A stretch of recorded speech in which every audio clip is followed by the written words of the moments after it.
Boa tarde a todos. Muito obrigado, Sr. Jorge. Muito obrigado, Sandra. Sandra é uma amiga de muitos anos já. E eu tenho certeza absoluta que todos esses elogios que ela me faz é pela amizade. Eu não devo merecer metade deles. É sério, sabe disso. Me conhece, né? A gente fazer encontro de alimentação escolar no interior do estado. Mas é uma alegria muito grande, antes de tudo, para mim, poder conversar hoje com vocês e mostrar um pouquinho do trabalho do Tribunal de Contas da União. Rapidamente, no perfil de carreira, tenho 19 anos no Tribunal de Contas da União, 35 de serviço público. Os demais foram no âmbito do Ministério da Fazenda, trabalhei na Secretaria do Tesouro Nacional, onde fui analista financeiro, e na Marinha do Brasil. Eu também sou oficial formado na Escola Naval. Depois disso, quando deixei a vida militar naval, fiz a minha formação civil, digamos assim. Direito, mestrado em ciência política, doutorado em administração, uma relação aí razoável de pós-graduações também, sempre na área de orçamento, finanças públicas, que é o mundo ao qual eu me dediquei. Desde abril deste ano, estou à frente da Diretoria de Fiscalização de Cultura e Esporte, que o Tribunal de Contas da União decidiu descentralizar, não mais fica em Brasília, fica agora no Rio de Janeiro. Nós vamos conversar um pouquinho sobre essa nova estrutura do Tribunal de Contas da União. E já tive a oportunidade de, durante 12 anos da minha carreira, exercer funções de chefia. Chefiei a nossa Secretaria de Controle Externo no estado de Rondônia, chefiei a Secretaria de Controle Externo no estado do Maranhão, e também fui o chefe do cerimonial do Tribunal de Contas da União durante a presidência do ministro Augusto Nardes. Né? Para quem acha que cerimonial é um trabalho fácil, assim dizer, um auditor no cerimonial, pois é, foi a mais difícil de todas as minhas tarefas, sem dúvida alguma. Tá? Não tem nada mais difícil do que você lidar com vaidade de gente. Nada mais, o processo é muito mais fácil. A auditoria, por pior que seja, é muito mais tranquila. Né? Então, assim, a gente às vezes tem uma percepção errada. Né? E uma das coisas sobre as quais nós vamos conversar hoje é exatamente essa questão de percepções erradas. Tá? Sobre o trabalho dos contadores, sobre o trabalho dos auditores do Tribunal de Contas da União. Como existe percepção errada por aí. Vamos iniciar a nossa conversa, então. Bom, vamos começar falando sobre o que é controle, nossa visão. Tá? Visão Tribunal de Contas da União é uma visão aí mais ou menos consentânea com o que existe no mundo, não necessariamente é unânime na doutrina, tá? Mas é uma visão razoavelmente dominante. Tá? Controle para nós é vigilância, orientação e correção de conduta funcional de gestores públicos. No caso do Conselho Regional de Contabilidade, tá? O conceito de controle já é mais amplo, porque inclui as entidades privadas. Tá? Então, assim, cada organização de controle trabalha com o seu conceito de controle. Para o Tribunal de Contas da União, é vigilância, orientação e correção de conduta funcional de gestores públicos. Interessa o gestor público. E, em especial, no caso do Tribunal de Contas da União, o gestor público de recursos federais. São objetivos: verificar a legalidade, legitimidade e os resultados dos atos administrativos, assegurar a transparência e a consecução dos interesses coletivos. Existem basicamente dois modelos de controle no mundo, controle de contas públicas. Sim? O modelo de auditorias gerais e o modelo de tribunais de contas. Esses dois modelos, às vezes são chamados também modelo continental e modelo inglês, né? Uma oposição entre a Europa continental e a Inglaterra. Essa auditoria geral, o modelo inglês, né? E os tribunais de contas são um modelo mais adotado ali na Bélgica, na Alemanha, na Itália, na Espanha. E o nosso modelo, né, o nosso Tribunal de Contas da União, na sua origem, buscou a formação lá de acordo com o modelo da Bélgica, né, que a época em que o Tribunal de Contas da União foi criado, no final do século XIX, era entendido como o modelo mais apropriado. A diferença básica entre uma auditoria geral e um Tribunal de Contas da União é na forma de atuação, tá? Ou melhor, na forma de entrega do seu resultado final. Tá? A atuação em si é basicamente a mesma. Fiscalização, auditoria, conferência dos valores públicos, conferência dos atos, verificação da legalidade e legitimidade dos atos, isso em nada difere. A grande diferença é na entrega do resultado final. O Tribunal de Contas tem poder assessor e assessora, né, e também tem poder sancionador, julga e aplica penalidades. As auditorias gerais têm apenas poder assessor, têm apenas a competência de assessorar. Um exemplo de auditoria geral é a Controladoria Geral dos Estados Unidos, né, que é chamado GAO, né, o GAO, que é o General Accountability Office. Se nós formos traduzir ao pé da letra, seria o Escritório Geral de Transparência. Bom, numa auditoria geral, quando uma irregularidade é detectada, a auditoria entrega essa irregularidade ao Poder Legislativo, normalmente legislativo, tá? E o Poder Legislativo decide o que fazer. Se vai com isso, não vai com isso, se vai deixar para lá, se vai expedir recomendações, enfim, decide o que fazer. No caso de um Tribunal de Contas, não.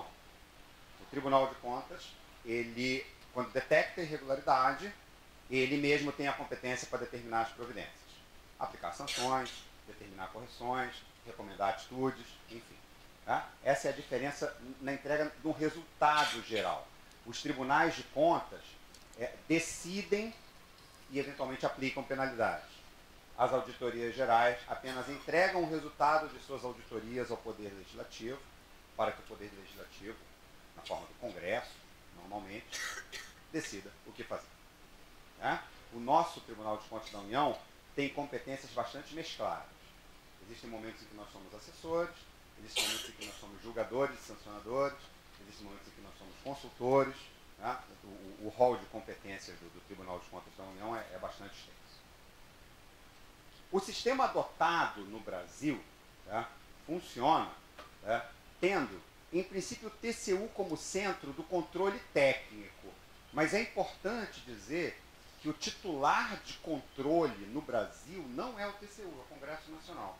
Se vocês tiverem a curiosidade de ler na Constituição Federal, diz assim, o Congresso Nacional exercerá o controle externo com o auxílio do Tribunal de Contas da União. Né? A primeira interpretação errada que vem de uma leitura equivocada disso, é a ideia de que o Tribunal de Contas da União é subordinado ao Congresso. E não é subordinado ao Congresso. Tá? Muita gente entende que o controle exercido pelo Congresso com o auxílio do Tribunal de Contas da União significa uma subordinação. Não é subordinação. Né? Com auxílio, não entendam um chefe e um subordinado. Com auxílio, entendam dois amigos se ajudando. Eles não são subordinados um ao outro. Tá? Na verdade, o Tribunal de Contas da União tem competências exclusivas nas quais o Congresso Nacional não se mete e o Congresso Nacional tem competências dele, na qual o Tribunal de Contas da União não se mete. Tá? O grande momento de, vamos dizer assim, atuação de assessoramento do Tribunal de Contas da União é no julgamento das contas do Presidente da República e dos titulares dos poderes da União. Porque, de acordo com a Constituição Federal, ao Tribunal de Contas da União compete julgamentos das contas de todos os administradores de recursos federais, exceto o Presidente da República e o chefe de poderes. No caso desses, o julgamento é do Congresso. Tá? Então são competências bastante separadas. No exercício do controle externo. Bom, e tudo funciona, né, dentro de um conceito de controle. O Legislativo tem o seu próprio controle interno. O Executivo tem o seu próprio controle interno, que tem um órgão titular, que é a Controladoria Geral da União. E o Judiciário tem os controles internos também dos seus tribunais. Tá? Os controles internos do Legislativo, do Executivo e do Judiciário se integram ao Tribunal de Contas da União, formando o que nós chamamos de sistema de controle. São sujeitos e objetos do controle. Tá? Do controle externo, agora entendido como esse controle que é exercido pelo Poder Legislativo, Congresso Nacional com auxílio do Tribunal de Contas da União, sobre os gestores de recursos públicos federais. São sujeitos ativos, o Congresso Nacional e o TCU. Tá? São eles que atuam no exercício desse controle. O objeto são as atividades administrativas que impliquem receitas, despesas e o nascimento ou extinção de direitos ou obrigações. Ou seja, qualquer dinheiro que entre nos cofres da União, saia dos cofres da União, ou qualquer contrato, convênio, projeto, enfim, que gere direitos ou extinga direitos, está sujeito ao crivo do Congresso Nacional e do Tribunal de Contas da União na forma do exercício do controle externo. E a jurisdição do Tribunal de Contas da União se estende aos órgãos e entidades das administrações direta e indireta, aos entes federados e aos responsáveis por bens ou valores públicos. Aqui na primeira linha pode-se entender todos os órgãos e entidades federais. Na segunda linha, entes federados, os estados, municípios e o Distrito Federal, quando recebem dinheiro federal, especificamente em relação àquele dinheiro federal. E responsáveis por bens ou valores públicos, nós, pessoas físicas, tomamos as decisões, colocamos os nossos CIAPs e carimbos nas decisões e assumimos as responsabilidades por elas também. Tá? A missão do TCU é controlar a administração pública para contribuir com o seu aperfeiçoamento em benefício da sociedade, e ele tem dois personagens históricos interessantes, Rui Barbosa e Cerzedelo Correia. Esses dois aqui. Rui Barbosa é o mentor intelectual, digamos assim, é o pai da ideia. Foi ele que trouxe para o Brasil de forma mais consolidada a ideia de que deveria haver um tribunal específico, um órgão específico na forma de um tribunal de contas, buscou o modelo belga, né? Ou seja, toda a concepção é de Rui Barbosa, baiano, senador, ministro da Fazenda. E Cerzedelo Correia é o implantador do Tribunal de Contas da União. Foi ele que correu atrás para fazer funcionar. Onde vai funcionar? Máquina de datilografar. Gente, quem serão os funcionários? Né? Quais são as portarias de funcionamento interno? Definição de atribuições. Então, os dois juntos, né, são considerados os pais do Tribunal de Contas da União. Cerzedelo Correia era paraense, foi oficial das Forças Armadas, foi do Ministério da Fazenda, depois do Tribunal de Contas da União, nascido em Belém do Pará. Tem uma coisa que o pessoal dos meus colegas de tribunal brincam comigo, porque eu nasci em 16 de junho, no mesmo dia de Cerzedelo Correia, nasci em Belém do Pará, na mesma cidade de Cerzedelo Correia. Ele nasceu na Santa Casa de Misericórdia, eu nasci na Clínica Dalmásia Pose, que é do outro lado da rua. Né?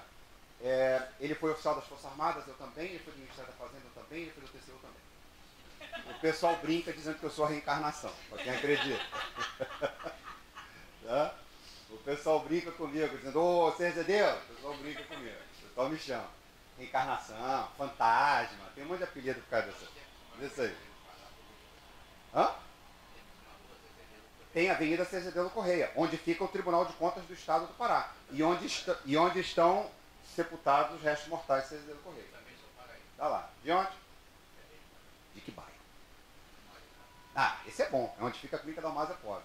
Eu sou da Pedreira, bairro do Samba e do Amor. Somos vizinhos. É só pegar a Avenida Primeira.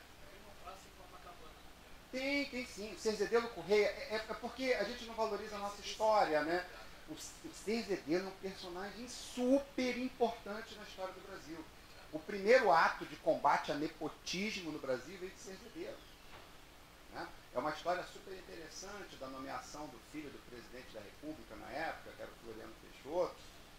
ele se demitiu do cargo de ministro, ele se demitiu do cargo de ministro, mas não aceitou a nomeação do parente.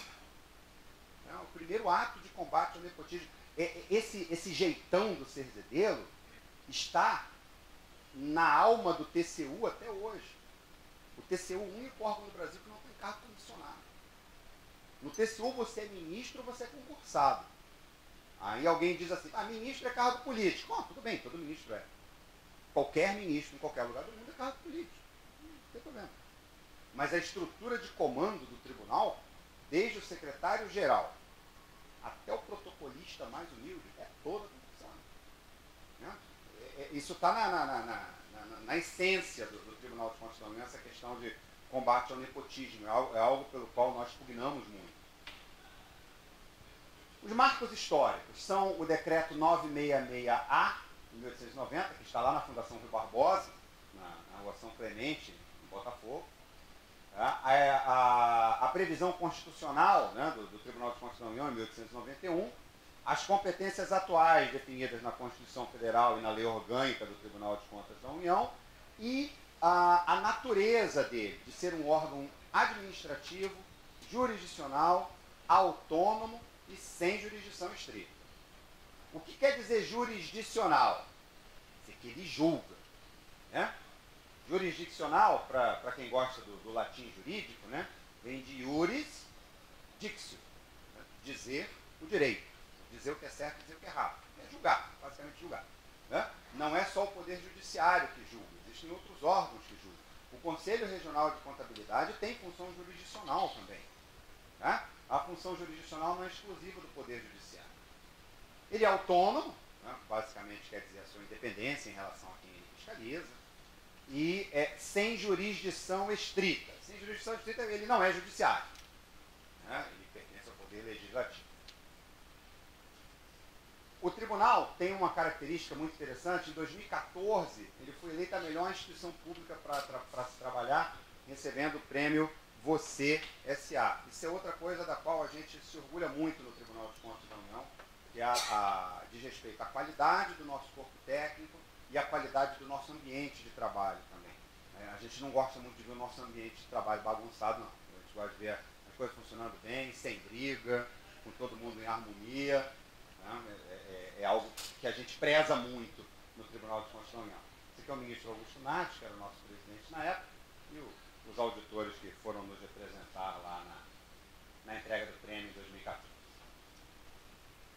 Estrutura do Tribunal de Contas da União. Temos o plenário, que é composto pelos nossos ministros, são 9 ministros, né? Existem 4 ministros substitutos. Além do plenário, os ministros se dividem em primeira Câmara e segunda Câmara. Essa divisão é para poder agilizar os julgamentos. Funciona junto ao Tribunal de Contas da União o Ministério Público junto ao TCU, que não se confunde com o Ministério Público Federal, não é a Procuradoria-Geral da República, é outro órgão, outro cargo, outro concurso, outro tudo, né, para ser do Ministério Público junto ao TCU. A presidência é exercida por um desses 9 ministros aqui, a vice-presidência também é exercida por um desses 9 ministros aqui. No Tribunal de Contas da União, o vice-presidente acumula a função de corregedoria e 2 comissões permanentes funcionam para assessorar o plenário. A Comissão de Regimento e a Comissão de Jurisprudência. As principais atividades do tribunal são o julgamento de contas de todos os administradores federais, exceto o presidente da República e os chefes de poder. O parecer prévio em relação a esses, que eu falei por último, presidente da República e os chefes de poder, presidente do Congresso, presidente do Supremo Tribunal Federal, o tribunal dá parecer, ou seja, a opinião dele, mas o Congresso é livre para decidir no seu julgamento. A fiscalização de convênios, a fiscalização dos processos de desestatização, a avaliação dos programas governamentais, a resposta a consultas e a apuração de denúncias e representações. Para que o Tribunal de Contas da União funcione, existe o que nós chamamos de Secretaria do Tribunal de Contas da União, que é subordinada à presidência. É uma secretaria tripartite. Né? ela tem a Secretaria-Geral da Presidência, a Secretaria-Geral de Controle Externo e a Secretaria-Geral de Administração. Funciona ainda diretamente a Presidência, a Secretaria de Controle Interno. Essa é a que nos fiscaliza, todos os dias. Tá? A partir daqui da Presidência para baixo, todos esses cargos aqui são privativos de auditores concursados. Tá? Ou seja, o nível político do Tribunal de Contas da União se restringe aos seus ministros. Tá? E, diferentemente do que acontece nos outros tribunais, onde os assessores de desembargadores, assessores de ministros, são de livre nomeação, no Tribunal de Contas da União também são de livre nomeação, mas dentre os auditores. Tá? Se o ministro escolher um auditor que está no Amapá, te manda buscar. Se o ministro escolher um auditor que está no Rio Grande do Sul, te manda buscar. Mas tem que ser auditor concursado da casa. Tá? Então, isso não existe no Tribunal de Contas da União a liberdade de nomear auditores que existe nos outros tribunais. Tá? O tribunal tem essa cara um pouco mais fechada, e ela é aberta a críticas também. Tá? Existem elogios e críticas a isso. Eu não tenho aqui a menor intenção de mostrar para vocês que isso aqui é o modelo certo. Não é. Este aqui é apenas o modelo que existe. Eu queria que vocês entendessem o modelo que existe. A noção de certo, errado, vai de cada um. Né? Tem gente que diz que é certo, porque deveria ser um exemplo para a administração pública, todo mundo ser concursado, é uma maneira de ver as coisas. Tem gente que diz que é errado, porque você impede que a instituição busque talentos no mercado, que às vezes podem ter contribuições positivas. Tal. Existem opiniões de diversas matizes. Né? Não é minha intenção de forma alguma dizer para vocês que isso é certo ou errado. Apenas que vocês compreendam como funciona. Pois não, senhor? Não, os ministros são políticos. Os ministros não são concursados.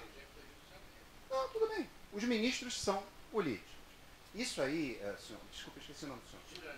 Seu Jurandir. Seu Jurandir, ministro é cargo político em qualquer país do mundo. Então, isso não existe nada de errado, eu gosto de dizer isso sempre. Não existe nada de errado em ser político, nem nada de correto intrinsecamente em ser técnico. Tá? Nos meus 19 anos de auditor do Tribunal de Contas da União, eu já vi decisões políticas extremamente contestáveis, vi decisões políticas boas, vi decisões técnicas boas e vi decisões técnicas porcaria.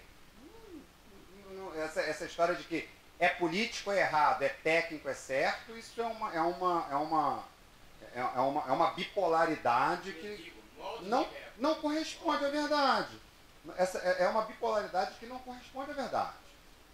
Tá? Eu acho, a minha conclusão a respeito do modelo de funcionamento do Tribunal de Contas da União, eu acredito que seja bastante positiva, mas é minha opinião. Tá? Eu entendo que nós conseguimos aliar o componente político com o componente técnico de forma bastante harmoniosa. Tá? Nós conseguimos aliar a força da política. Tá? Eu não tenho dúvida disso. O nosso tribunal é um tribunal forte, que se impõe, é porque os nossos ministros vêm do Congresso. Tá? Se viesse de qualquer canto na rua, não ia ter essa força toda, não. Tá? E isso se alia a decisões técnicas que são produzidas, né, por um corpo de auditores que é selecionado, concursado, um concurso que é considerado o concurso mais difícil do Brasil hoje. Então, tudo isso vai se juntando para aliar o componente técnico ao componente político. Né? Quando alguém começa... Eu sou mestre em ciência política também. Eu tenho um carinho muito grande pelo assunto da política. Quando alguém começa a dizer coisas do tipo: isso é uma decisão política, está errada. Sim, às vezes a decisão política é a certa. Eu não vejo dessa forma, não. Não vejo dessa forma, não. Claro. Bom, mas enfim, os 3 secretários-gerais são auditores. Né? Vamos nos focar agora nessa aqui, a Secretaria-Geral de Controle Externo, que é a da atividade fim, propriamente dita. né? A da fiscalização que a gente exerce sobre os outros órgãos. A Secretaria-Geral de Controle Externo, né, tem a sua estrutura também e destacam aqui as secretarias de fiscalização e de controle externo. É aqui que a gente vai se pendurar agora. A Secretaria de Controle Externo do Trabalho e Entidades Paraestatais é subordinada à Secretaria-Geral de Controle Externo. Tá? Seu secretário, o auditor Márcio André Albuquerque, meu amigo, que me convidou para assumir a função de diretor, fica em Brasília. Né? No entanto, as suas diretorias ficam espalhadas. A primeira diretoria fica em Brasília, a segunda diretoria fica em São Paulo e a terceira diretoria, a qual eu tenho a honra de estar à frente, fica aqui no Rio de Janeiro. A primeira diretoria ficou responsável pela fiscalização das secretarias dos órgãos vinculados ao trabalho, propriamente dito, pelos conselhos profissionais, os senhores do CRC se enquadram aqui, né?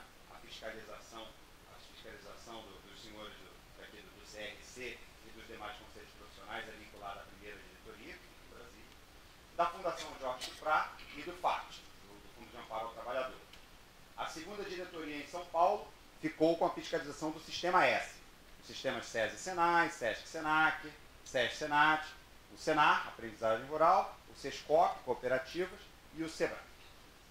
E Cultura e Desporto ficou na terceira diretoria no Rio de Janeiro.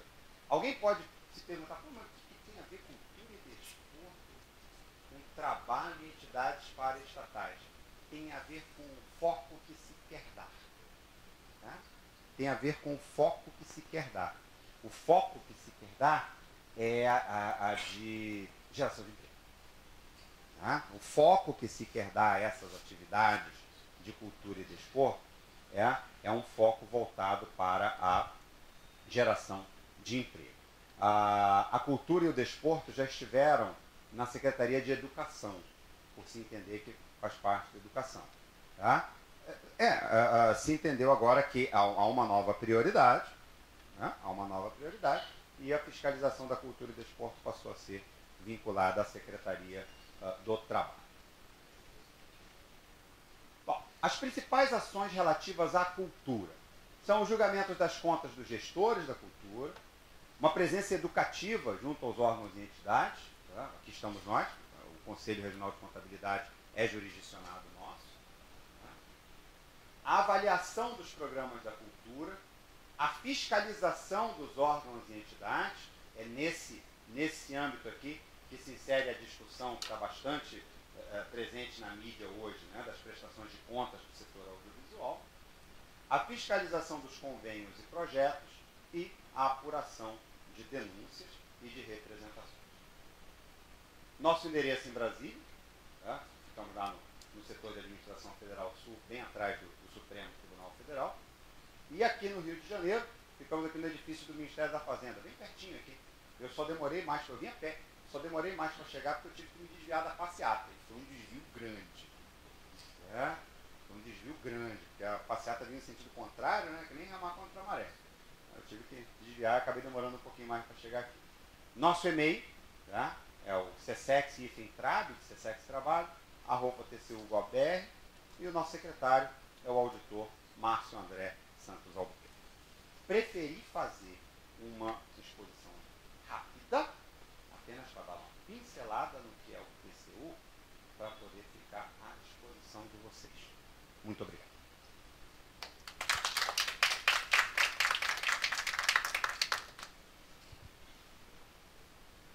Estamos abertos a alguma pergunta que vocês queiram fazer, né? E aí, fica à vontade. Tá? Leonardo, boa tarde. Agradeço a lembrança do Cezedelo Correia, não foi dizer obrigado por tudo. Mas eu quero me colocar como um cidadão comum, né? Que não tem ligação com a academia, é um cidadão comum, que está nessa labuta total. Ele, conversa com as pessoas, ele pergunta, mas Jurandir, o Brasil é um país institucionalizado, é um país que tem controle, fiscalização para tudo. E na realidade é. O que é que nesse país não tem controle de fiscalização? Digo, tudo tem. Jurandir, E apesar desses órgãos todos, e nós reconhecemos que gente competente, de alta competência, inegável que é, não conseguiu inibir e impedir que o país chegasse a esse descalabro fiscal que estamos vivendo. Essa é uma pergunta comum que se faz. Tá? E eu me sinto assim um pouco difícil de dizer. Até eu digo, meu Deus, será que os auditores da Petrobras, que acompanham o registro dos fatos ocorridos naquela instituição, não tinham condições de levantar a voz e dizer: opa, isso não pode, não deve? Ou será um rigor hierárquico que existe, que realmente impede que o funcionário se coloque ativamente contrário sob desmandos conhecidos? Tá? E outra coisa também que eu tenho dificuldade, isso eu tenho dificuldade. Eu nunca entendi um Tribunal de Contas ser um órgão auxiliar do Legislativo, eu nunca entendi. Então, essas são as minhas dúvidas. Muito obrigado, agradeço Obrigado a ao senhor. oportunidade. Obrigado ao senhor, seu Jurandir. Eu vou ser bem rápido, que é para não tomar o tempo dos demais colegas, tá? Seu Jurandir, uma resposta completa à sua pergunta exige mais umas 4 horas de palestra. Tá? Não vamos chegar a esse ponto. Mas, assim, são vários os fatores que levam à permanência das práticas irregulares no uso do dinheiro público. São vários. A gente pode ir para a cultura, falta de educação, falta de investimento na educação. É muita coisa que subjaz a isso. Mas eu ressalto um só, que diz respeito diretamente à ação de auditores, promotores de justiça e procuradores da República e todo mundo mais que labuta nessa área, né? É a certeza da impunidade. Né? Ou pelo menos uma expectativa, se não a certeza, pelo menos uma expectativa grande de que as irregularidades ficarão impunes. Tá? O Brasil é um país grande, os recursos públicos são dispersos. Na cabeça de quem quer fazer o mal, a primeira coisa que passa é: nunca vão perceber o que eu estou fazendo, porque é disperso. Depois passa o seguinte: se perceberem o que eu estou fazendo, o sistema é muito permissivo. Eu vou conseguir em algum momento um recurso, uma decisão que me seja favorável. O sistema é muito permissivo e o caminho até a punição é muito longo. Né? Só é fácil punir nas Forças Armadas. Punição administrativa. Porque são extremamente hierárquicos. Punir alguém é muito difícil. Muito difícil punir alguém. Né? Então essa certeza da impunidade contribui. Além disso, tá? Existem questões culturais. A nossa cultura é permissiva. Tá? A gente, talvez por uma questão de imaturidade ainda, de sermos um país jovem e tal, não chegamos à consciência, por exemplo, do que é dinheiro público. Muita gente não consegue entender dinheiro público, né? Não significa que não tem dono. Né? Então, tudo isso se junta para criar uma atmosfera negativa. Mas não acho que a gente não tenha tido avanços, não. Né? Eu acho que nós temos tido avanços surpreendentes, às vezes, no combate à corrupção, no combate ao mau uso do dinheiro. Okay? Tá. Obrigado ao senhor. O legislativo. Ok, não, deixa eu tirar isso aqui. Você sabe o que é? Existem o modelo padrão mundial, tá? É o de que existem 3 poderes, certo? E quem gasta dinheiro é o executivo. 99,5,8% do orçamento. Sim, como é normal. Quem executa, né? Como a gente aprende na escola, né? O legislativo faz as leis, o judiciário julga quem as viola e o executivo executa. Quem executa é que tem que ter a chave do cofre. É isso mesmo, é normal. Tá. Aí a questão é quem vai fiscalizar o executivo. Restam 2 outros poderes.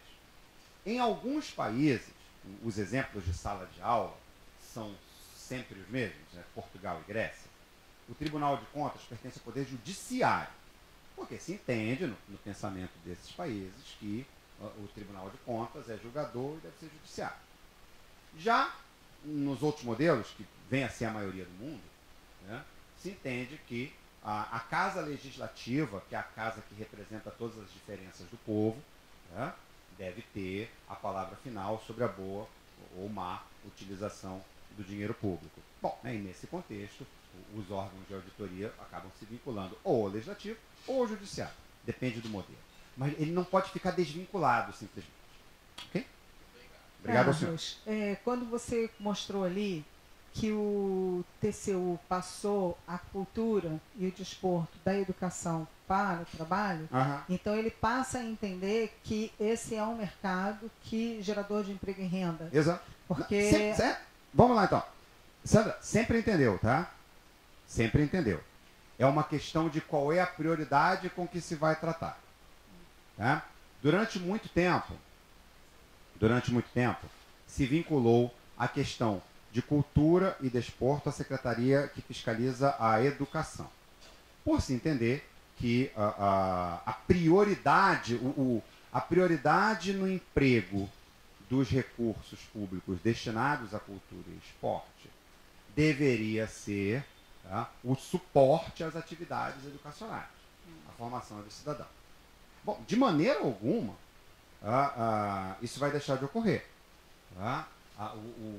A destinação de recursos públicos federais à cultura e desporto continua sendo fundamental para a formação do cidadão. Cultura e esporte fazem parte da formação do cidadão. É quase uma consequência natural. Na verdade, se trouxe esse foco de geração de emprego e renda para dentro da atividade de cultura e desporto. Ele não existia esse foco. Ele passou a existir. Né? E para dar um empurrão nesse novo foco, a fiscalização da cultura e esporte saiu da Secretaria de Educação e passou para a Secretaria de Trabalho. Mas não quer dizer, seria absolutamente incoerente até com a lógica das atividades, entender que cultura e desporto está desvinculado da atividade educacional. Não está desvinculado. Apenas é o foco que se quer dar na fiscalização dos recursos públicos destinados a essas duas áreas. Mas se entende que a gente é um grande gerador de emprego. Exato. Que essa sempre foi um pouco é gerador de emprego. A dúvida, que de maneira geral, né, eu trabalho nessa área de cultura já há muito tempo, e aí sempre a dúvida e sempre os questionamentos é que a gente não mostra de maneira geral, porque a nossa atividade nos leva a ter uma forma diferenciada de contratação dos outros profissionais, que a gente não consegue demonstrar para os demais órgãos como é que são a quantidade de pessoas que trabalham e que geram renda. Ok, né? tá bom. Perfeito. Senhor, por favor, seu nome, senhor? Boa tarde. Meu nome é Cláudio. Oi, seu Cláudio. Pois não? Minha pergunta é simples. O TCU fiscaliza os clubes de futebol e, assim, se fiscaliza quando encontra irregularidades. Como é que é o tratamento? Isso é levado para algum órgão, alguma... Ok. Nós estamos com uma fiscalização dessas em andamento. Bom, bem direto. Obrigado. Obrigado ao senhor pela pergunta. O TCU não fiscaliza clubes de futebol. Clubes de futebol são entidades privadas. Tá? O TCU fiscaliza as confederações. Nós podemos chegar aos clubes de futebol nos seguintes casos. Nós fiscalizamos as confederações porque as confederações são efetivamente recebedoras de recursos públicos. Tá? As confederações, o Comitê Olímpico do Brasil, o COB, recebe recursos e repassa às confederações. Esses recursos são públicos. Tá? Então, é sujeita ao nosso crivo, à nossa fiscalização. Tá? Os clubes podem vir a ser fiscalizados na medida em que recebam dinheiro das confederações, que ele é público, recebam dinheiro das confederações e façam uso, na forma de um convênio, de um contrato administrativo ou outra forma de descentralização. Né? Mas, assim, aquilo que os clubes recebem de seus sócios, na forma dos pagamentos de mensalidades, aquilo que eles geram nos seus eventos desportivos, não. Isso não é sujeito ao crivo do TCU. é o crivo dos senhores aqui do Conselho Regional de Contabilidade. Isso é. Patrocínios, isso não é sujeito ao crivo do Tribunal de Contas da União. Aí é. Quando é Petrobras, quando é Caixa Econômica, aí é. Mas a Shell patrocinando não é. Não é. Então, a situação dos clubes é uma situação parecida com a dos estados e municípios. Eles não são jurisdicionados do Tribunal de Contas da União, mas podem vir a entrar na jurisdição do Tribunal de Contas da União caso recebam de forma descentralizada verbas federais. Ok? Obrigado ao senhor. Amigo, pois não. Boa tarde. Meu nome é Gerson. Pois não, Gerson. Eu trabalho na UFRJ, Universidade Federal do Rio de Janeiro. Sim, Gerson, pois não. Trabalhava lá na execução financeira e já há alguns anos estou na auditoria interna. Ok. Na parte Prazer. de controle, que é a parte que eu mais gosto. Colega auditor. Pois não. Provavelmente eu conheço o seu chefe, Márcio, por pura coincidência. Não sei se foi ele que ministrou um curso para mim lá na ESAF, quando ainda era ESAF, que agora está alocada aí na sobre licitações e contatos. Deve ter sido. Márcio e eu fomos professores da ESAF. Um baixinho de óculos. Assim. Manda um abraço para ele, maravilhoso, foi demais. Muito bom, boa pessoa. Ele, gosto inclusive, alocado lá no meu contato lá de e-mail. Enfim, eu, embora tenha chegado um pouco atrasado, talvez a minha volta tenha sido maior do que a sua para vencer essa barreira aí Mas certamente, embora eu trabalhe numa instituição de ensino, certamente fiz a opção certa, ao invés de estar lá, estar aqui. Obrigado ao senhor. A minha pergunta é o seguinte, talvez ela extrapole até a questão da cultura em si. Aquilo mas é mais que der a para função extrapolar, eu extrapolo. O que não der, eu digo para o senhor que não dá. Não se preocupe, não. Através de inúmeros cursos que eu fiz lá na ESAF, certamente me chamou muita atenção pelo enfoque, como você falou, a questão do enfoque que se quer dar.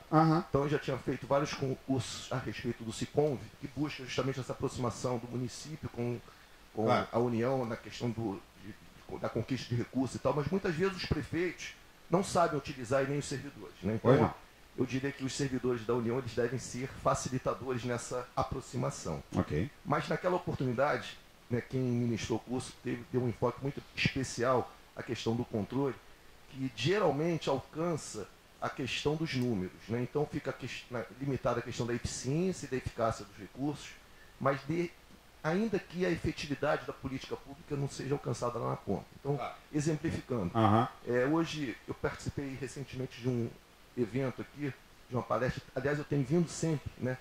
E é difícil encontrar alguma coisa ruim. Aliás, eu nunca encontrei. Eu aproveito aqui para parabenizar as escolhas aqui, porque é impressionante o nível das palestras, dos cursos que são oferecidos aqui no CRC. E numa palestra recente sobre controle interno, foi justamente colocado isso. Né? Eu acabei naquela oportunidade não participando, mas queria, né? E estou trazendo essa questão para agora. Então, tipo assim, foi falado que os municípios estão quebrados, e de fato estão. Né?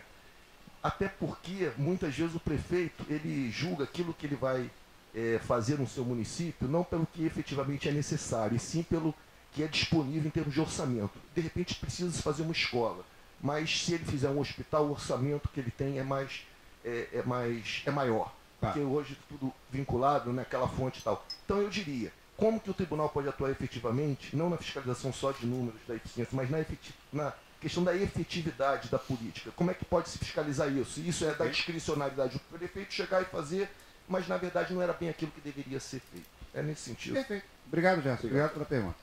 Bom, antes de tudo, são 3 as vertentes de fiscalização de recursos públicos, você já as adiantou para mim. Eficácia, eficiência e efetividade. Uma definição rápida, rasteira, eficácia é o efetivo uso do dinheiro, você tem que usar o dinheiro. Isso é eficácia. A eficiência é o uso do dinheiro ao menor custo possível, né? Ou seja, os dois conceitos, eficiência e eficácia, estão dentro do uso em si do dinheiro. Né? Um é usar e o outro é usar ao menor custo possível. Né? E a efetividade já sai do uso específico do dinheiro público. A efetividade é se o resultado esperado de política pública está sendo atingido. vou usar o exemplo que o senhor falou em hospital, né? Hospital? Foi escola que o senhor falou. Tá, vamos lá, vamos ao hospital. Vamos dizer que o problema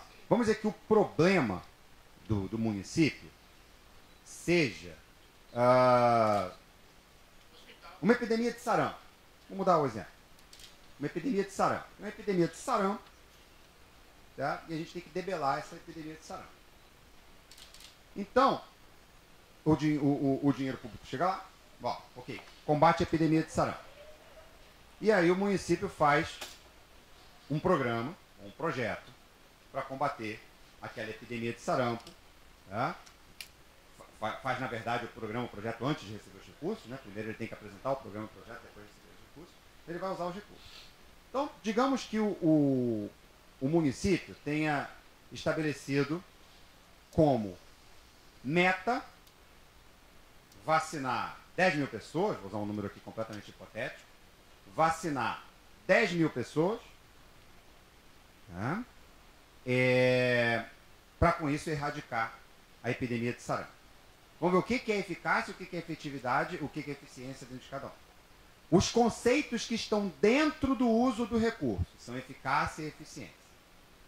Se a meta é vacinar 10 mil, e o município consegue vacinar 10 mil, houve eficácia. Eficácia é cumprimento de meta. Eficácia é cumprimento de meta. Ok. Se ele recebeu 2 milhões de reais para fazer aquela vacinação e conseguiu fazer com 1.800.000, economizando 10% para os cofres públicos, ele foi eficiente. Ou seja, ele conseguiu cumprir a meta com menor custo. Mas ainda estamos dentro do uso do recurso. Eficácia e eficiência são conceitos internos ao uso do recurso. Eficácia é cumprir a meta. Eficiência é cumprir a meta ao menor preço. Aí vem a pergunta. O sarampo acabou ou não? Aí você faz a medida e vê que o número de pessoas com sarampo aumentou. Tá? Então nós tivemos uma política que foi eficaz, porque cumpriu as metas, foi eficiente, porque as cumpriu ao menor custo, mas não foi efetiva. Ela foi inefetiva, porque não conseguiu obter o resultado esperado de política pública. Tá? Então, esses são os conceitos. Gerson, você perguntou como é que a gente faz para ajudar na efetividade. Vamos lá. Esse é o grande desafio de qualquer órgão de controle no mundo. Porque nós somos órgão de controle. Aí, dos três focos, né, dos três componentes do controle, eficiência, eficácia e efetividade, a efetividade é exatamente aquele que está fora do nosso controle, porque ele está fora da utilização do recurso. Então, é um desafio para todos. Tá? A primeira coisa. Se você dizer, mas eu não vejo o TCU atuar direito na efetividade. Não vai ver. Nem o TCU, nem o órgão dos Estados Unidos, nem o órgão da Inglaterra, nenhum deles. A Intosai, que reúne todos os órgãos de controle do mundo, uma organização sediada em Viena, na Áustria, tem todo ano a mesma discussão. A discussão de efetividade. Qual o problema da efetividade? É porque ela é a única que está fora do projeto. Né? Então, existem maneiras de se medir a efetividade. Existe. Contar mesmo. Você conta quantas pessoas tinham sarampo antes, quantas pessoas tinham sarampo depois. Tem maneira de medir a efetividade. Tá? Mas não tenha dúvida de que das três vertentes da eficácia, da eficiência e da efetividade, ela é, sem dúvida alguma, a mais desafiadora. Nós temos conseguido avançar nesse sentido, mas são passos menores dos que os passos que nós damos na direção da eficácia e da efetividade. E da eficiência, perdão. Sobre a discricionariedade do prefeito de construir o nome já diz, é discricionariedade. Ele pode decidir, sim, se ele vai fazer uma escola ou se ele vai fazer um hospital. É uma decisão dele. É respaldada pelos votos que ele recebeu. Numa boa e desenvolvida democracia, prefeito que não resolve os problemas da cidade não deve ser reeleito. Não deve ser retirado do cenário político. Assim funciona em uma democracia desenvolvida. Você pode me dizer ainda, Carlos, não é isso que a gente vê acontecendo aí no interiorzão, prefeito se perpetuando no poder.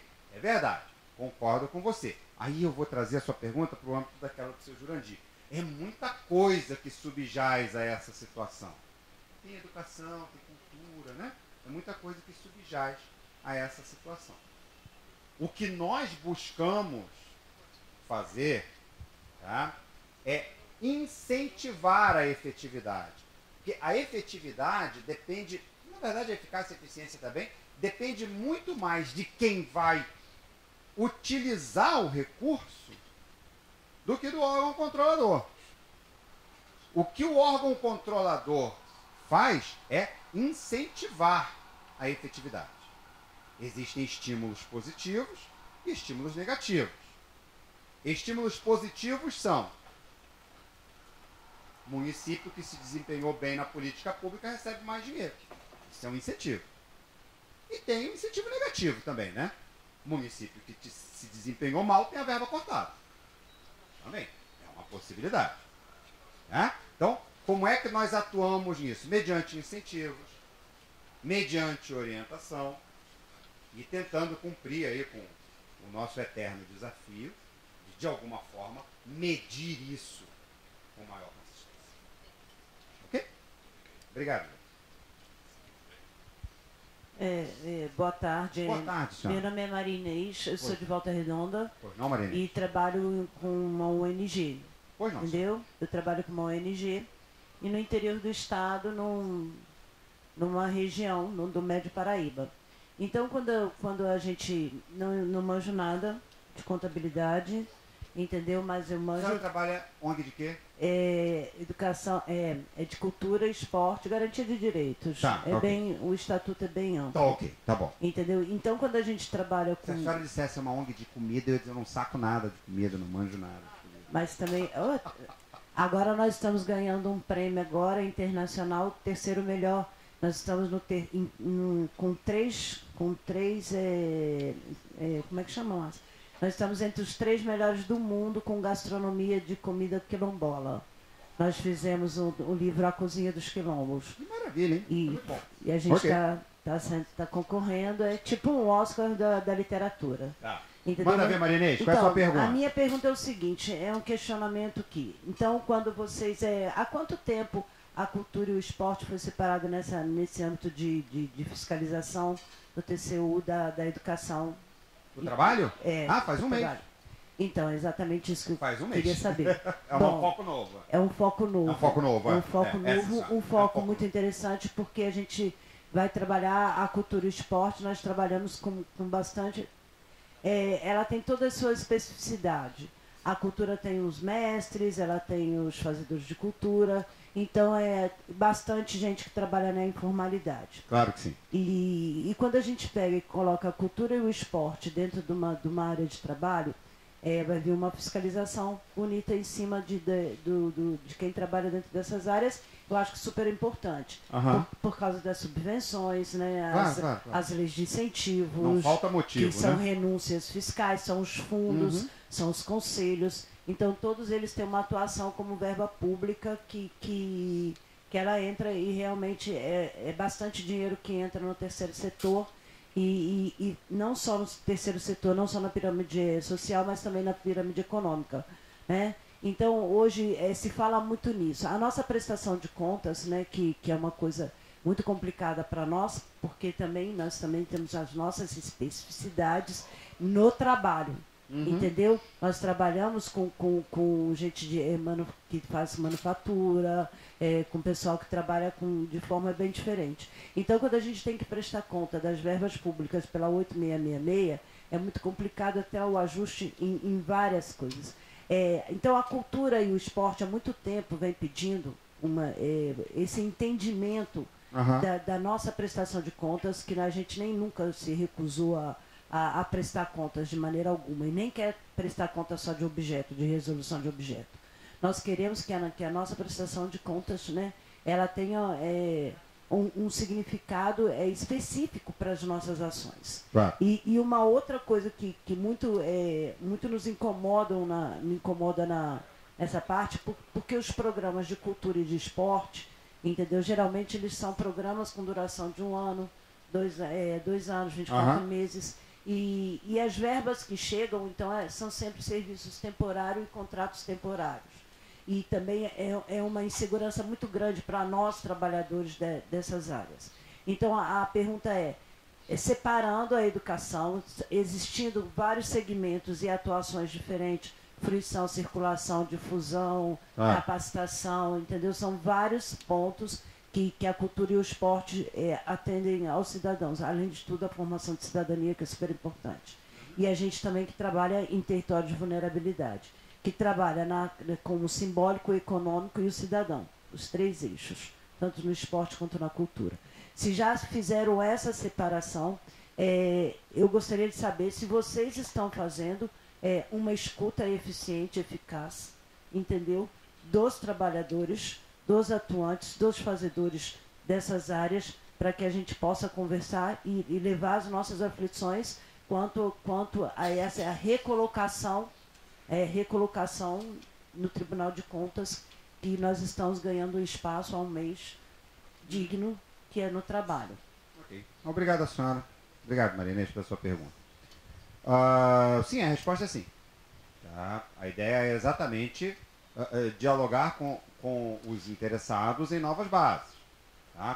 com foco na geração de emprego, tá? E em todos os demais benefícios que podem advir com o investimento em cultura e esporte. Algumas premissas devem ser entendidas, entretanto, no eixo dessas conversas. Tá? A primeira é de que a informalidade nunca é o desejado. Tá? Nunca é o desejado. Então, às vezes vem contadores passam por isso também. Contadores são muito preto no branco. O contador olha documento, é sim, é não, não tem meio termo. Né?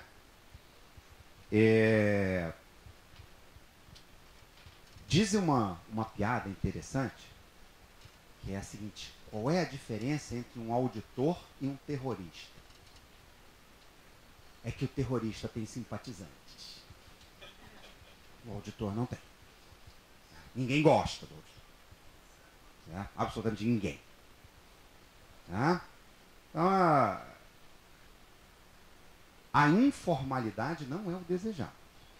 Então, às vezes, a cultura e o desporto podem chegar para nós e dizer assim: TCU, pelo amor de Deus, vocês têm que entender que a gente atua na informalidade. E a gente vai entender o seguinte, que os nossos contratos são mais informais, que as nossas relações com as pessoas que trabalham conosco são mais informais. E a gente vai entender, ok, a gente entende que isso está acontecendo, mas não é o certo não, viu? A informalidade é errada. Então a gente vai puxando. Então, é um momento de se aproximar e chegar a essa transição. Tá? Praticamente todos os setores da cultura e do desporto têm um grau de informalidade elevado. Às vezes justificável, às vezes apenas culturais, do tipo sempre foi assim. Tá? É nessa hora que pessoas que têm a cabeça mais quadrada, né? O cérebro mais quadrado, meu cérebro é mais quadrado, eu sou auditor, meu cérebro é mais quadrado. Tá? Um artista, um esportista, ele tem o cérebro redondinho, né? Não tem aresta. Né? Já um contador, um auditor, né? Um contador daqui do CRC, um auditor tecido, tem um cérebro quadradão. Isso eu entendo, mas eu estou perguntando assim, está abrindo a escuta? Aonde que a gente pode colaborar? Esteve. Como que a gente pode fazer? porque se Sempre entende cultura esteve. e esporte como eixo Rio-São Paulo, que também não é Esse verdade. é um erro o também. interior é uma característica totalmente diferente. Olha só, isso que a senhora falou é uma coisa super interessante. A concentração de cultura e desporto no eixo Rio-São Paulo é entendida pelo Tribunal de Contas da União como uma coisa equivocada. Não é para ser. Uma das razões pelas quais a Secretaria de Fiscalização de Cultura e Desporto ficou aqui, acabou cabendo a minha a honra, o privilégio e também o desafio de conduzi-la, ficou aqui, foi exatamente a percepção de que, no momento, o gasto é aqui. É no Rio e São Paulo. Pernambuco não tem nada, Ceará não tem nada, Amazonas não tem nada. Tá? Tudo bem, não deixa de ser. O erro continua o mesmo. É a concentração. O erro continua o mesmo. É a concentração. Sim. O diálogo é aberto. Tá? Se espera aproximação, se espera participação. Tá? A contribuição dos setores, tá? São, primeiramente, pelo bom uso do recurso. Tá? Aqueles que recebem recurso devem fazer o bom uso dele. Segundo, a participação acadêmica, assim como nós estamos fazendo agora, tá? E de uma forma que já extrapolaria isso, seria a mudança dos entendimentos legislativos, as mudanças legais, tá? Que essas, e aí eu digo para vocês, não competem ao Tribunal de Contas da União. Tá? Isso é poder legislativo propriamente dito. É importante deixar claro o seguinte: o Congresso é que escuta todas as diferenças sociais e as transforma em lei. Alguém pode dizer assim, pô, mas o nosso Congresso é uma porcaria. Verdade. Isso é para a gente aprender a votar. Quem sabe na próxima a gente vota melhor. Verdade. Concordo. É uma porcaria. Na próxima, tomara que a gente vote melhor. Tá? Não tem muita solução, não. Democracia é isso aí mesmo. Tá? E agora, ao Tribunal de Contas da União, ao Ministério Público, né, aos Conselhos Regionais de Contabilidade, não compete a alteração da norma. Compete fazer cumprir a norma que existe. Tá? Então, nós estamos absolutamente abertos às iniciativas de entender a realidade de vocês. Nós estamos absolutamente abertos a entender a realidade de vocês. Dentro, claro, das limitações que o nosso espectro de atuação nos impõe também. O nosso espectro de atuação, né, não permite atuar contra a norma. Traduzindo, a norma exige licitação? Você vai ter que fazer. Por mais difícil que seja. Você vai ter que fazer. Duas opções existem para isso.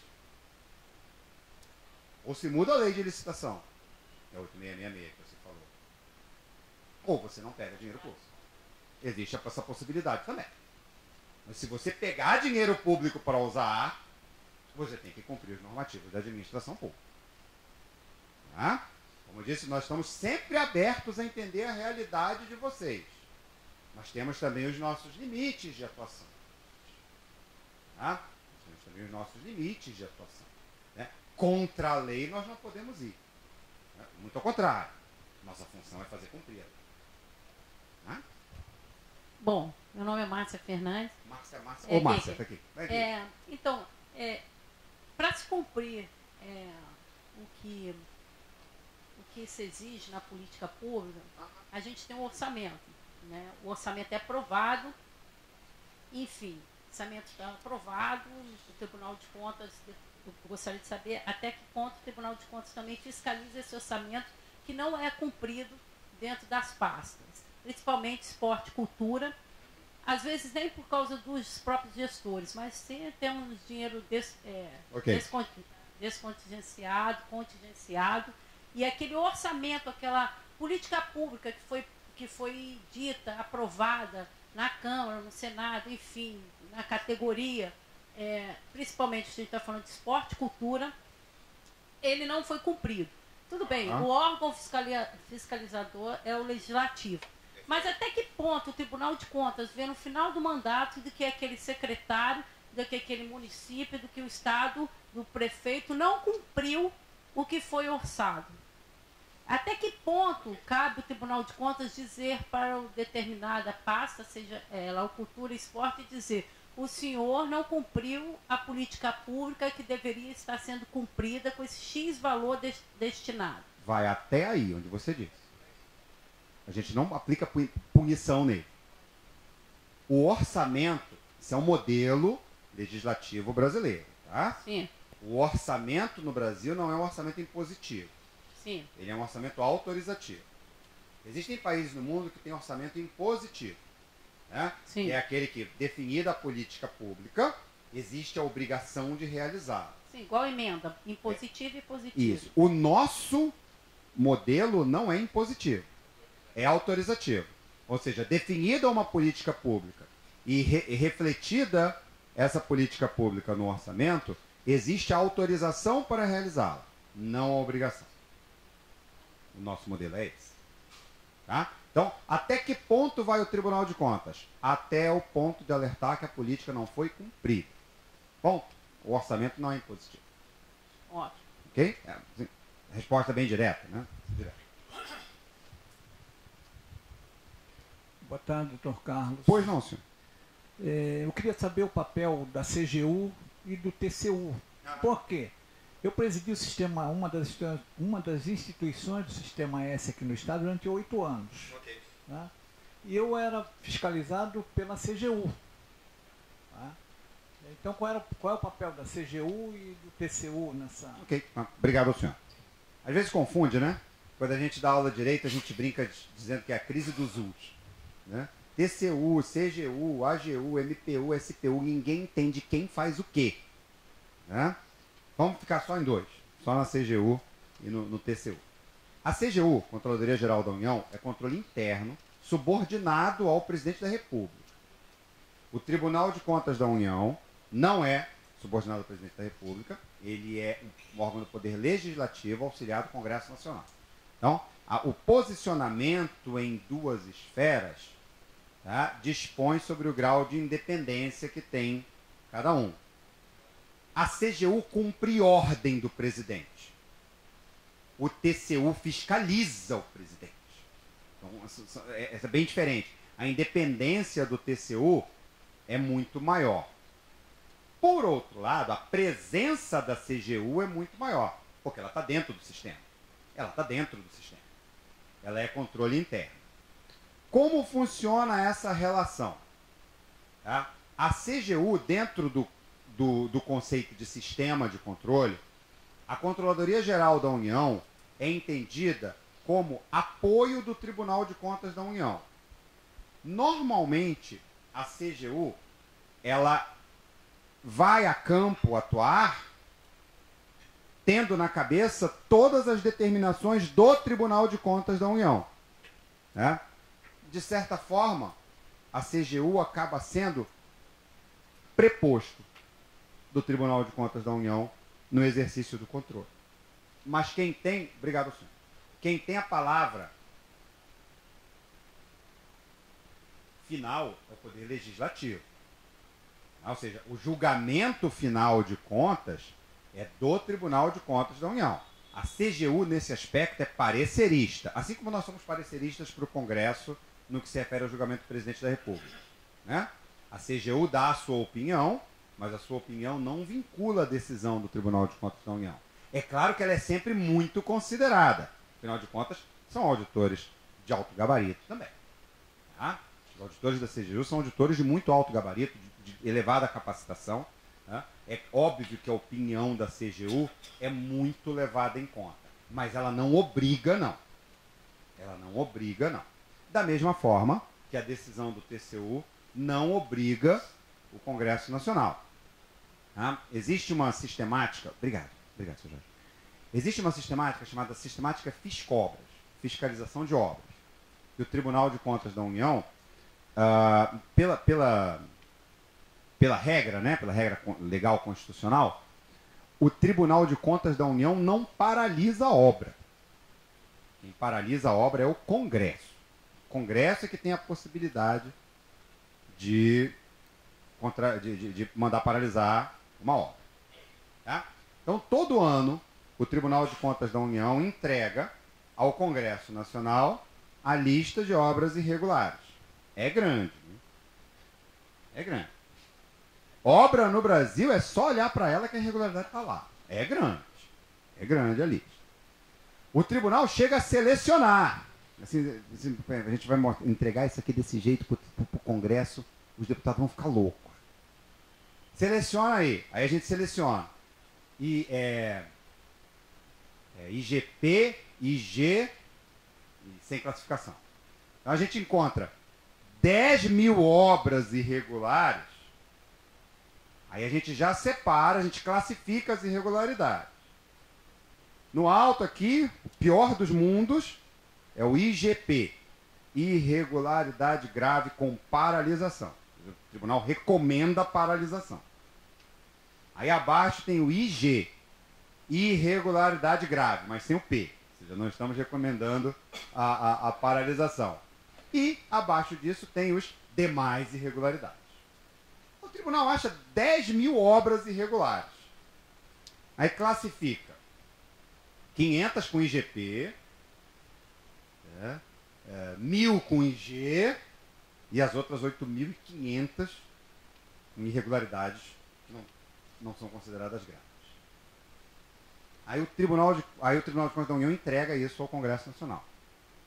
Qual é a reclamação dos empreiteiros e tudo? É porque o Congresso Nacional pode receber o parecer do Tribunal de Contas da União, tá?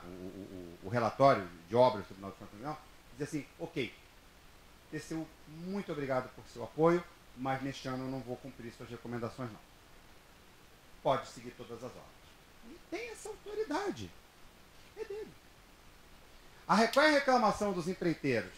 A reclamação dos empreiteiros, quando a gente explica isso para os empreiteiros, a gente diz, gente, o tribunal não paralisa nada.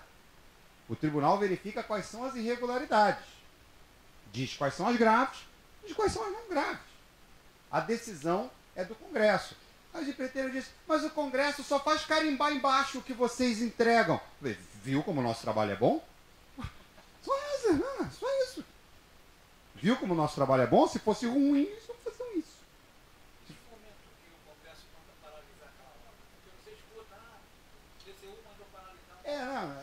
Toda vez que vier assim, o TCU mandou paralisar, tá errado, tá? A partir de hoje, o senhor sabe que é o Congresso. Em que momento o Congresso faz isso? Oi? Em que momento o Congresso? Ele se reúne lá? Não, é mesa diretora, é decisão de mesa, não é plenária, não. É decisão de mesa e eles expedem, eles não se comunicam com as empreiteiras, eles comunicam com os órgãos. Por exemplo, se existe uma obra que é da responsabilidade da Infraero, eles avisam a Infraero, ó, essa obra aí, para um pouco, para a gente avaliar o que está acontecendo. A decisão na mesa diretora do Congresso. Tudo do Congresso. O Tribunal de Contas da União é que fiscaliza e, do ponto de vista técnico, entrega ao Congresso a lista de obras irregulares, já classificando as que são graves e as que não são graves. Tá? A decisão é do Congresso. Se o Congresso quiser manter todas as obras em andamento, mesmo as com IGP, com indicação de irregularidade com paralisação, tranquilo. É do Congresso, essa competência é dele. Essa competência é dele. Ok? Pessoal, deixa eu só fazer aqui um pouco de disciplina de horário. Você também queria fazer uma pergunta, né? Eu estou à disposição. Tem mais tá? alguém? Porque, Eu estou absolutamente à disposição. só para a gente administrar o time nosso aqui, só para a gente administrar o nosso tempo, a gente, até o professor tinha pedido aqui, acabando dando um intervalozinho, mas tem mais alguém? Por favor, só para a gente administrar o time nosso aqui. Tá ok? Tá ok. Obrigado, sócio. Eu estou à vontade. Meu amigo, por favor. Boa tarde, Carlos. Sou o Glauber, eu trabalho na Ancine. Pois não? Sobre a área da cultura, do audiovisual, Aham. eu estou aqui apenas como colega da área contábil, tá, primeiramente. Vontade. Mas a pergunta é de conteúdo público, Claro. tema que a gente acompanhou aí na mídia, a Sandra dessa área, Aham. que conhece. em termos de... Agora, pegando o contexto que você já falou e até explicou para a colega em relação à prestação de contas...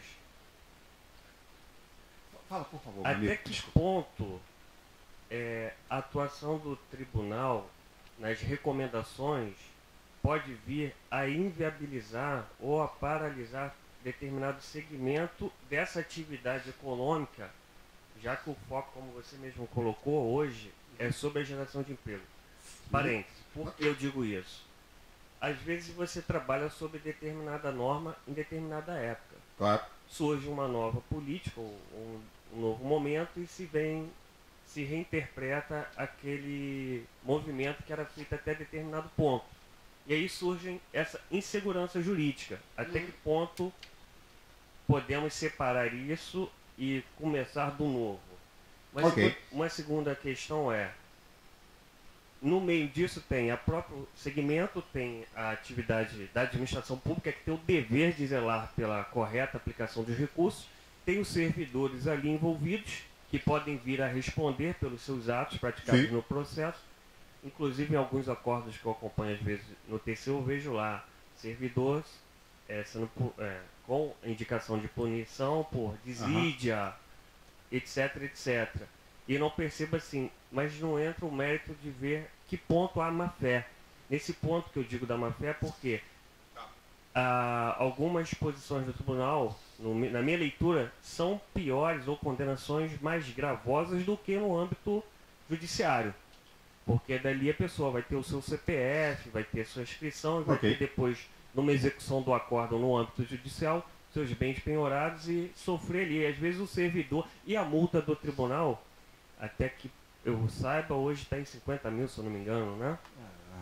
O valor é todo quebrado, até no centavo. Eu não sei não. Eu tenho que muito, olhar lá na tabela. É um valor assim que o cara... Mas em torno de 50 mil. Se dispõe a ser servidor público hoje, ele está sujeito a... Meu amigo, você não vai ter dinheiro nem para pagar mais a pensão lá que você está devendo. Entendeu? Se cair no TCU, um abraço. Então, assim, separando essas coisas. E aí quando eu falo do mercado, em relação ao que, o que pode impactar de efetivo, é porque hoje no Brasil é muito custoso ser empresariar, ser empresário. Então, até que ponto isso pode afastar as pessoas que estavam, principalmente jovens, em universidades, estudando para determinada área, e entram, às vezes, no mercado sem conhecimento da área técnica administrativa, que são a parte contábil de prestação de contas. Eu queria só ver, ouvir sem problema. A sua opinião sobre esses assuntos. Tranquilo. Fazer uma complementação. E me diz uma coisa, isso é uma coisa que me preocupa muito, essa questão do servidor. Essa mesma punição do servidor público, no caso, por exemplo, específico, vamos pegar da Ancine ou do Ministério da Cultura, isso também acontece, por exemplo, no caso da antigo Ministério das Cidades, com o caso das obras? É para acontecer. Mas ou é para o servidor ou é para o titular da pasta? Cada caso é um caso. Cada caso é um caso. Vamos lá. Esqueci seu nome, meu amigo. Glauber. Então, Zé, sobre a paralisação. Não sei se você chegou a ler o acórdão do tribunal. Tá.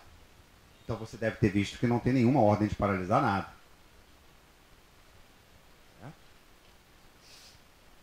O presidente Christian esteve comigo. O presidente Dancin esteve comigo.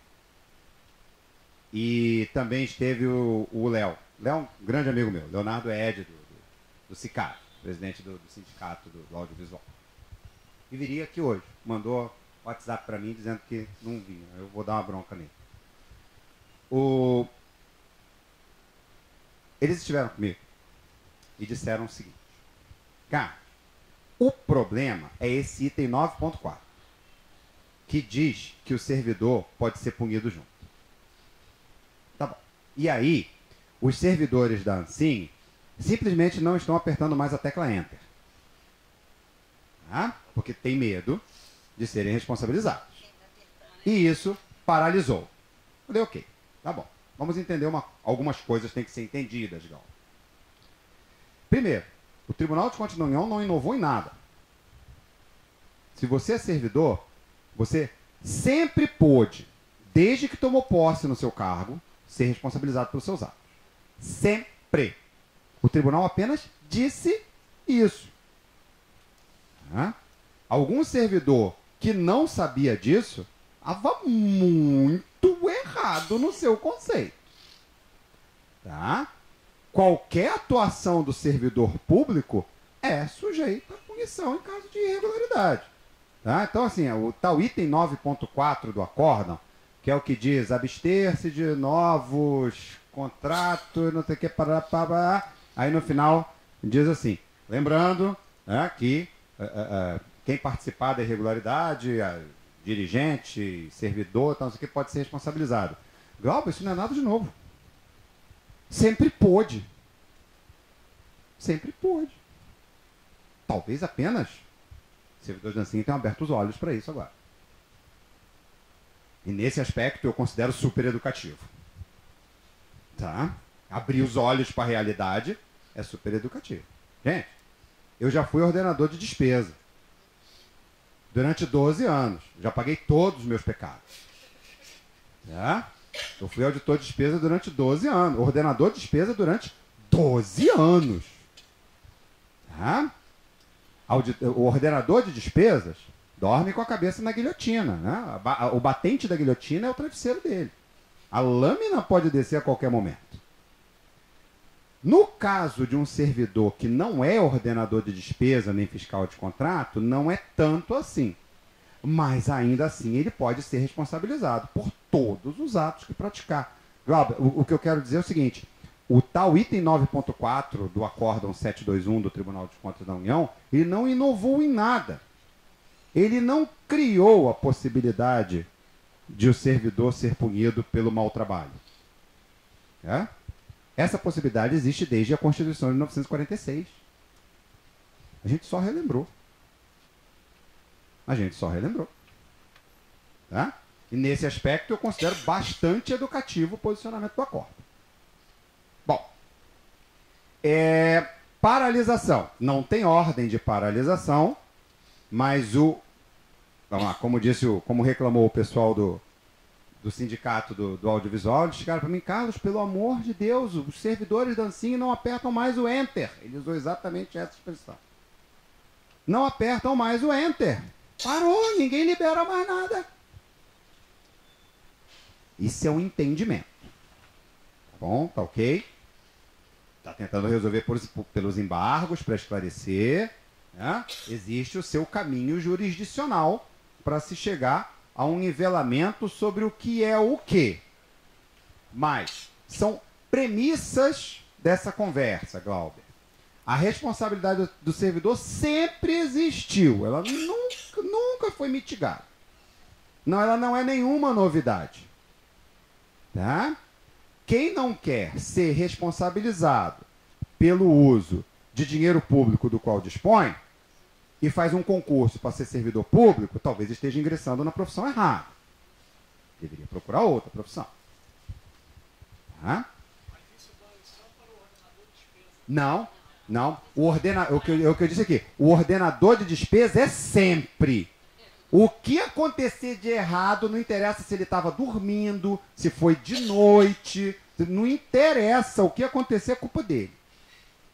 O ordenador de despesa é o tempo inteiro. E o servidor que não tem uma função dessa de ordenação de despesas, é caso a caso. É só pelos atos que ele praticar ou deixar de praticar, se for omissão, enfim. Mas é caso a caso. Já o ordenador de despesa, não. O ordenador de despesa não interessa se ele estava de férias, viajando, dormindo, doente, não interessa. O ordenador de despesa é responsável. Então é outra consideração. É muito mais gravosa a situação do ordenador de despesa. Jovens que ingressam no mercado. Vamos lá. Jovem ingressando em qualquer mercado de trabalho é sempre desejável, senão o mercado para. Certo? Todos nós envelhecemos. Como eu digo sempre, a única alternativa a envelhecer não é boa. É morrer jovem. É a única maneira de você não envelhecer. Ela não é boa. Então, assim, você está chateado. Se alguém está chateado porque está envelhecendo, experimente morrer, então, porque é a única solução. Tá? É a única solução. Então, jovens que ingressam em qualquer mercado de trabalho, mercado audiovisual, são sempre um alento, né? Um frescor novo ao mercado, e é o que faz o mercado funcionar. Tranquilo. Tá bom. Entram sem o conhecimento necessário, parou, volta. Não tem o conhecimento, não era para entrar, não. Primeiro vá adquirir o conhecimento. Tá? Não tem apoio necessário, para, volta. Não tem apoio necessário é para ter. Tem profissional para isso. Tem contador, tem advogado, tem profissional para isso, né? E entende-se que deve funcionar as profissões, né? Por a natureza do trabalho humano, é uma natureza complementar, né? Dificilmente uma profissão subsiste sozinha, sem o apoio das outras. Tá? E algumas perguntas, alguns questionamentos que a mídia tem trazido, né? Às vezes de forma muito equivocada. O tribunal manda paralisar. Não, o tribunal nunca mandou paralisar nada. Tribunal decidiu que vai punir servidores. Não, o tribunal nunca decidiu isso. Isso está na lei desde a Constituição de 1946. O tribunal só alertou que existe essa responsabilidade. Tá?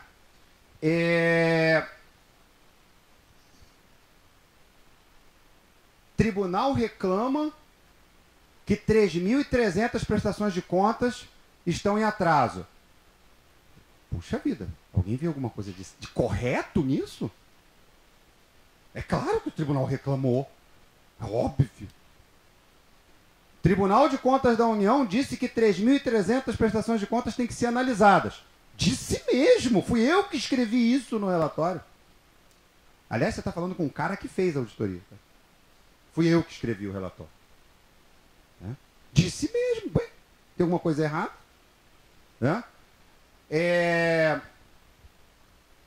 Que mais que tem, assim? Essas coisas assim que são levantadas às vezes, como se fosse um monstro que tivesse chegado. Gente, não é monstro nenhum. Eu tive a oportunidade de dizer para alguns diretores da Ancine que me procuraram, Ancine funciona desde 2002. Desde 2003 que ela pegou o jeito, pegou o tranco. A minha auditoria foi feita em 2017. Levou 2 anos de consolidação. Um ano e pancada de consolidação.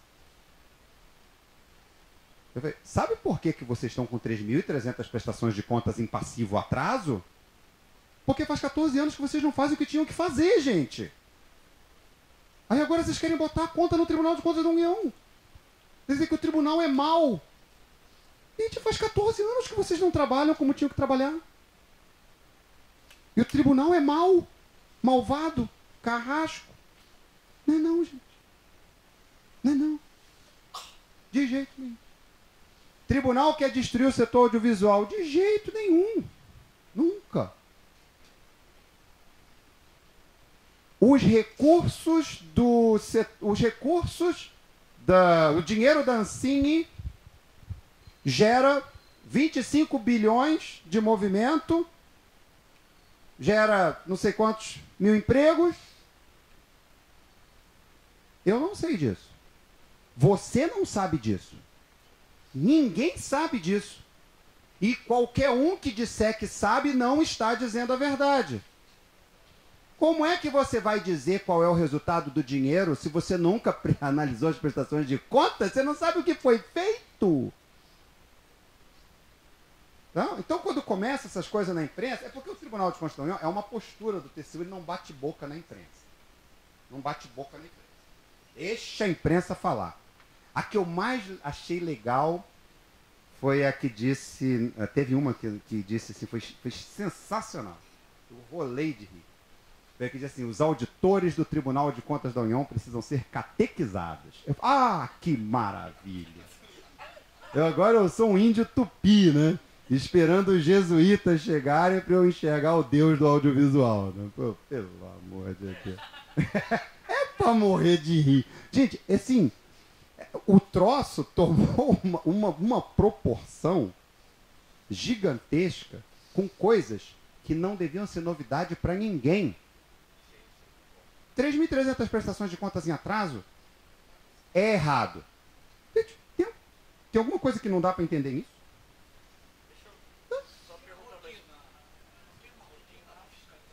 Oi? Não, faz 14 anos que a gente trabalha como deveria. Existem recomendações do Tribunal de Contas. Olha só. E vou dizer mais ainda. Existem recomendações do Tribunal de Contas da União para solucionar isso desde 2004. 2004 teve recomendação, 2008 teve recomendação, 2012 teve recomendação, a Ancine ignorou. Ela se coçou agora porque a gente bateu. Aquela história de no Brasil só funciona quando bota de castigo. Mas por que deixou chegar 3.033 prestações de contas atrasadas? Estamos cobrando isso da Ancine. Por que deixaram chegar? Oi? Então, olha só, existem recomendações desde 2004, 2008, 2012. Olha só. O Tribunal de Contas da União trabalha com a premissa de que os gestores são probos, competentes e dedicados. Não funcionou, parou. Não funcionou. Aliás, a gente não mandou parou nada, né? A gente não mandou parar nada, né?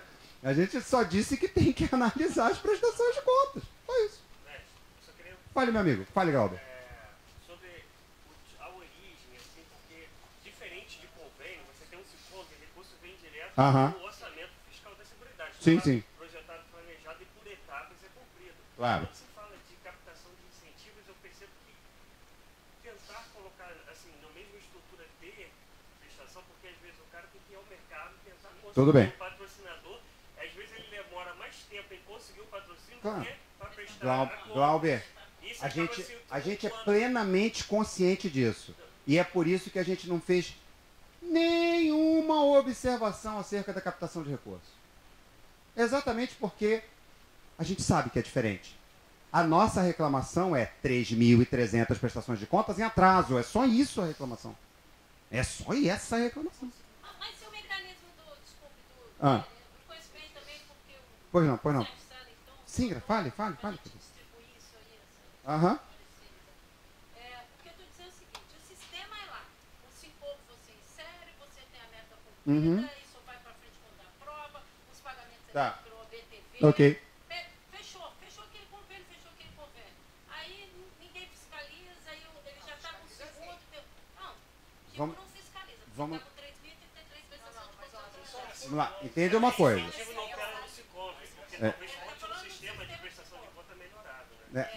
Olha só.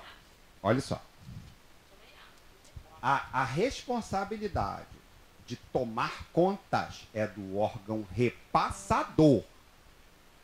No caso, a Ancine. Não é responsabilidade do Tribunal de Contas da União. Tá? Não é responsabilidade. A responsabilidade de prestação de contas é do órgão repassador. Vamos lá. Eu entendo a sua pergunta.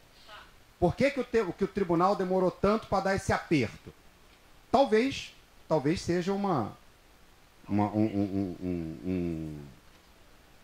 talvez seja algo a refletir. Mas é uma coisa, só tem uma coisa. Eu sei dizer por que o Tribunal de Contas não tomou uma decisão mais incisiva antes. Tá? É porque nós não trabalhamos com a premissa de que o gestor público é bandido, safado, sem vergonha. Não é essa a premissa.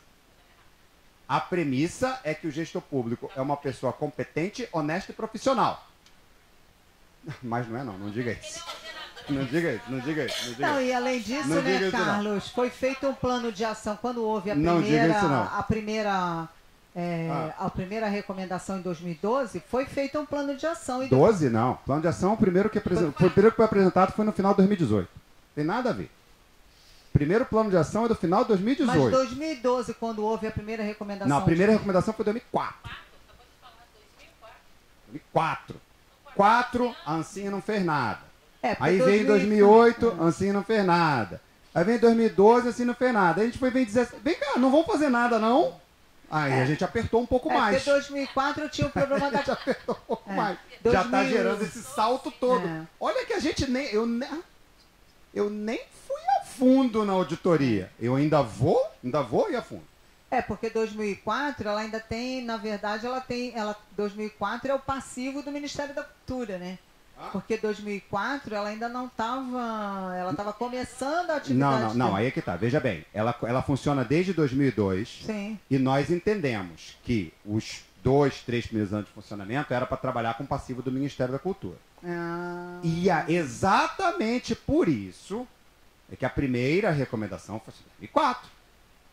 Justamente por entender essa questão. Tá? Entenda uma coisa a respeito de poder sancionador. Né? De vez em quando eu escuto coisas do tipo assim, o tribunal só faz punir. Tá bom. Vamos lá. Gente, o tribunal é muito bocó. TCU é bocó. O tribunal não pune ninguém, gente. Se o tribunal exercesse o poder sancionador na plenitude que lhe compete, o número de gestores, servidores, ONGs e tal punidas seria muito maior. Porque a quantidade de irregularidades é gigantesca. E é só vocês olharem para o lado, sai aí na rua e vê a quantidade de pessoas dormindo no chão, gente.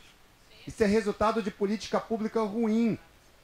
Se o Tribunal de Contas da União exercesse a metade do poder sancionador que lhe compete, a gente não estava nessa situação. Eu digo sempre o seguinte, quando as pessoas reclamam, o Tribunal de Contas da União só faz punir.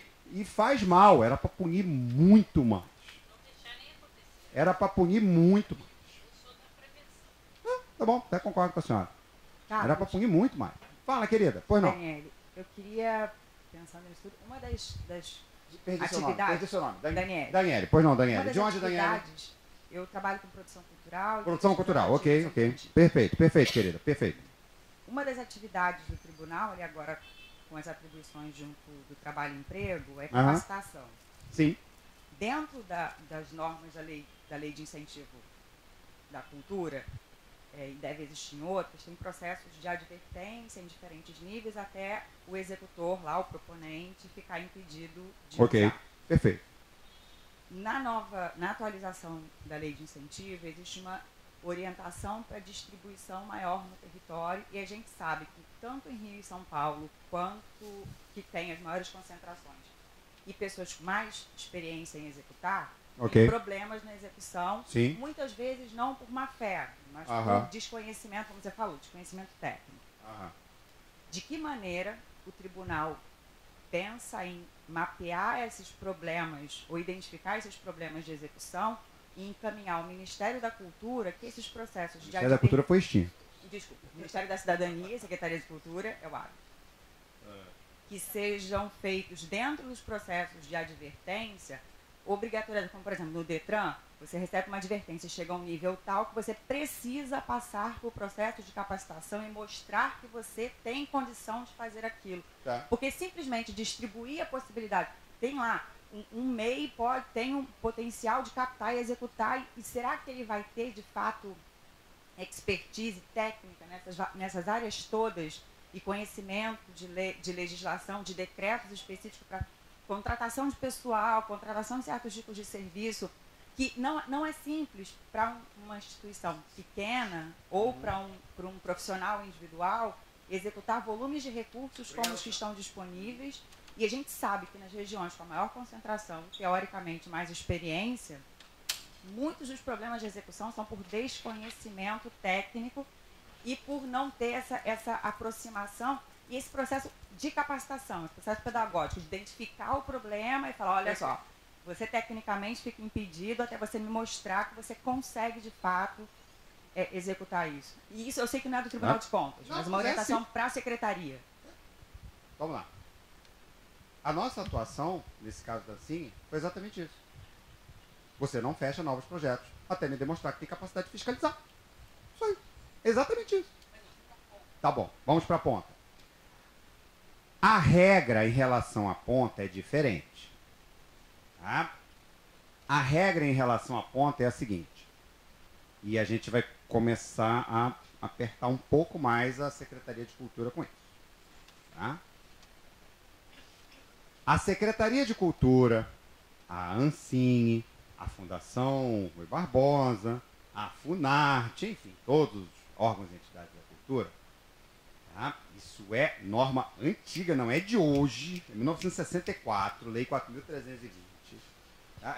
A gente trata as coisas como se fosse uma grande novidade, só porque saiu no acórdão do TCU, né? Eu digo, oh meu Deus! Não, não tem nada de novo. É só... Leiam como referência as leis que eu cito. Não tem nenhuma do ano 2000, é tudo de antes. A única que é do ano 2000 é da criação da Ancine. Todas as outras são de antes. A ordem em relação à ponta é: não se pode fechar o acordo com a entidade que não demonstre condições de gerir o dinheiro. Então, em tese, é uma responsabilidade privada. É da própria empresa gerar a sua capacidade operacional. Não compete a nenhum órgão público, nem a Secretaria de Cultura, nem ao Ministério da Cidadania, nem a CGU, nem ao TCU promover essa capacitação. Essa capacitação é problema do empresariado. É deles. Tá? A regra é: não se fecha o acordo, não se assina o contrato, não se firma o convênio, não se autoriza o termo de execução descentralizada, qualquer que seja o nome, não se aprova o projeto, qualquer que seja o nome dado ao acordo. Ele tem vários nomes. Tem projeto, tem convênio, tem contrato, tem avença, tem um monte, tem portaria de descentralização, tem um monte. Tá?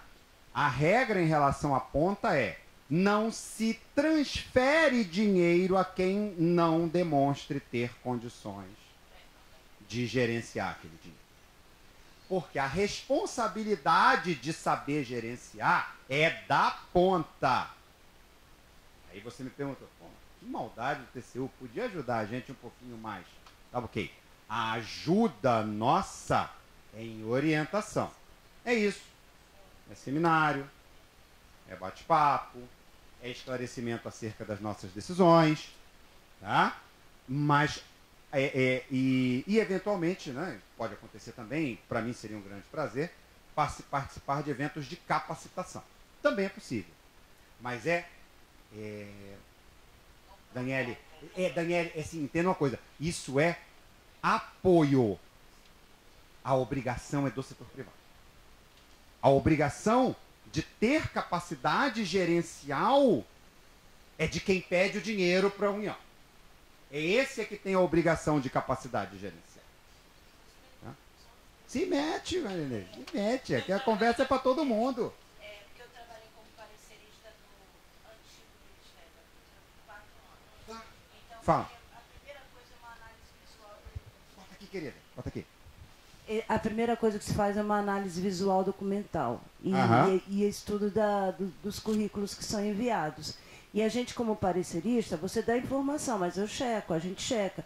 Vai lá, abre, pesquisa o nome, vê quem é, entendeu? Tem uns escorregam, mas na verdade a gente faz uma análise se você realmente tem a capacidade técnica de estar desenvolvendo o projeto aquele que você se propõe, entendeu? Então existe um estudo, sim, documental, análise visual. A primeira é essa, depois é que a gente analisa o projeto. Obrigado, querida. Falou parecerista. Eu não sou parecerista. Na verdade, eu acho que a gente tem um passo anterior, né? Que a gente, no Brasil, tem uma questão, a gente fala tanto de educação, mas a gente, de maneira geral, a gente não conversa nas famílias sobre dinheiro, sobre responsabilidade, sobre como administrar aquele dinheiro, né?